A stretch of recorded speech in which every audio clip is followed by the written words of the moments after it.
Make a call on the Identity Information Confirmation Bill, and as Dr Rajan Prasad has already said this evening, a number of the arguments have already been canvassed, so I'm going to make a very brief call this evening. Firstly, I'd just like to say, look, I have been the victim of identity fraud. I was actually overseas when it happened, and someone swiped my credit card, so I ended up in a pretty difficult situation, so I know what it feels like to have that happen. But there are much more serious situations that actually occur when people when other individuals' identities are stolen, and that causes a lot of grief to possibly some of the families involved. So it's a very important piece of legislation. It's a modernising piece of legislation.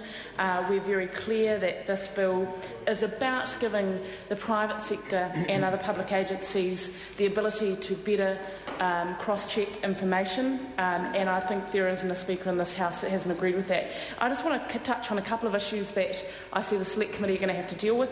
The first is around the fact that the issue of consent has been well canvassed, and balancing that with any privacy considerations.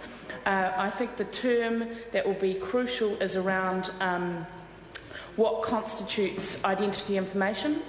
And finally, I also think there's going to be need to be a real focus on the conditions that an agency can use for the confirmation of the service. One positive aspect of the legislation is the fact that the Privacy Commissioner will have to provide a report around how the confirmation service is going. So I'm very pleased to make a brief call on this bill this evening. It's an important bill to combat identity fraud, and I commend this bill to the House. Members, this debate has concluded. The question is that the motion be agreed to.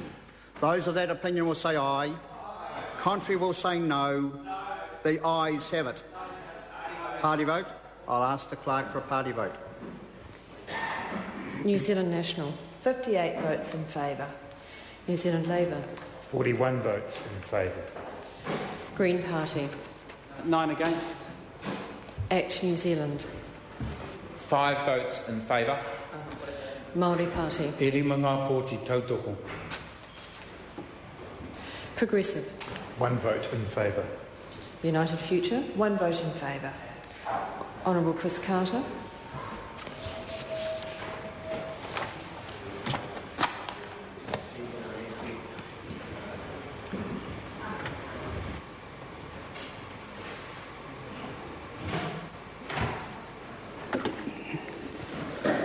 Members, the ayes are 111, the noes are 9. The motion is agreed to. Identity Information Confirmation Bill, first reading. The Honourable Simon Power. Mr Speaker, on behalf of the Honourable Nathan Guy, I move that the Identity Information Confirmation Bill be considered by the Government Administration Committee. The question is that the motion be agreed to. Those of that opinion will say aye. Contrary will say no. The ayes have it. Point of order, Joe Goodhue. Mr Speaker, given Sorry. that... Oh, okay. You don't need to. Members, the House stands adjourned until 2 p.m. tomorrow.